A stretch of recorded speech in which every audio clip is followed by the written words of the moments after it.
Alwal circle Nagireddy కాలనీలో నిర్వహించిన హిందూ సమ్మేళనం ఉత్సాహభరితంగా జరిగింది. ఉమేష్ నాయుడు అధ్యక్షతన జరిగిన ఈ కార్యక్రమంలో బొందులి జునుసింగ్, అజయ్, కొస్కి కవిత, అశోక్ తదితరులు పాల్గొన్నారు. గుండ రామచంద్రారెడ్డి, ఉమామహేశ్వరరావు, రవికాంత్, వెంకటేశ్వరరావు, గాలిరెడ్డి, మహేందర్, హిమాన్ షాహు, కర్ణాటకపు శ్రీనివాసరావు పాల్గొని ధర్మ చైతన్యం, సమాజ ఐక్యతపై సందేశం ఇచ్చారు. పెద్ద సంఖ్యలో యువత, మహిళలు హాజరై నినాదాలతో కార్యక్రమాన్ని విజయవంతం చేశారు.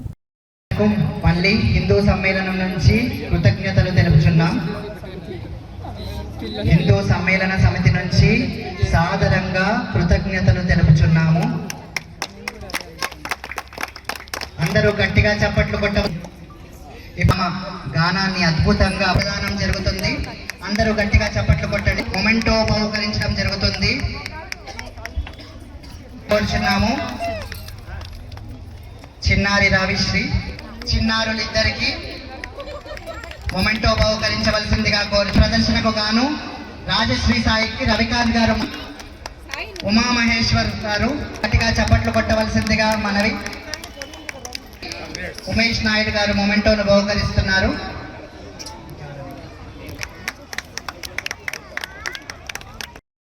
ఉంటుంది.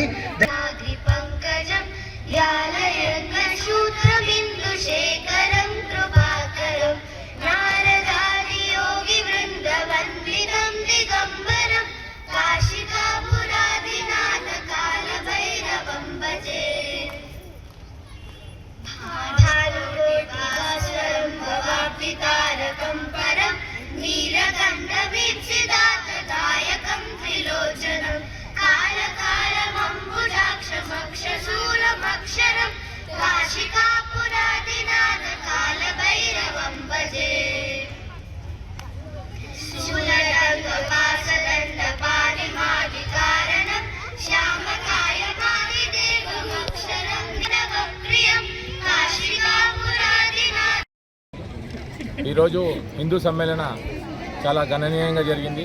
100 సంవత్సరాలు పూర్తి అయిన సందర్భంగా ఆర్ఎస్ఎస్ వారు ప్రతి బస్తీలో ఇలాంటి కార్యక్రమాలను జరుపుతున్నారు హిందూ సంఘటన గురించి.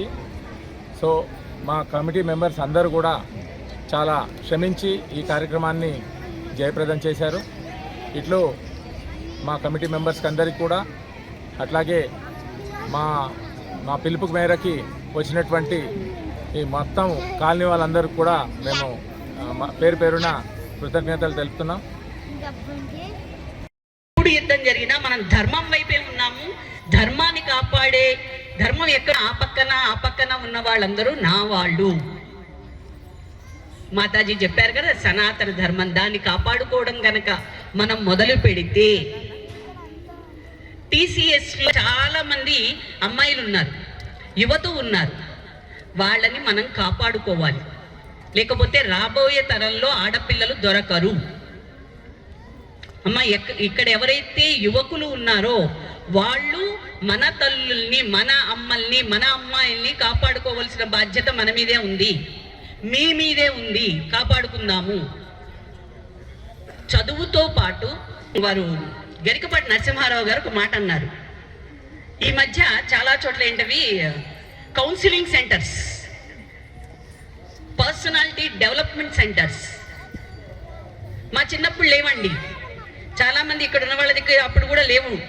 పెద్దవాళ్ళు ఏ తరం, మా తరం ఎవరున్నారో ఇక్కడ 60 సంవత్సరాలు దాటిన వాళ్ళు బహుశా counselling centres, personality development, English, spoken English ఇవన్నీ లేవు అప్పుడు.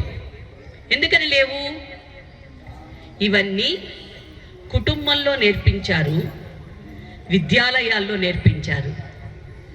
మనకు అన్ని చోట్ల అనుకునేటువంటి భావాన్ని అప్పట్లో, దురదృష్టము ఇప్పుడు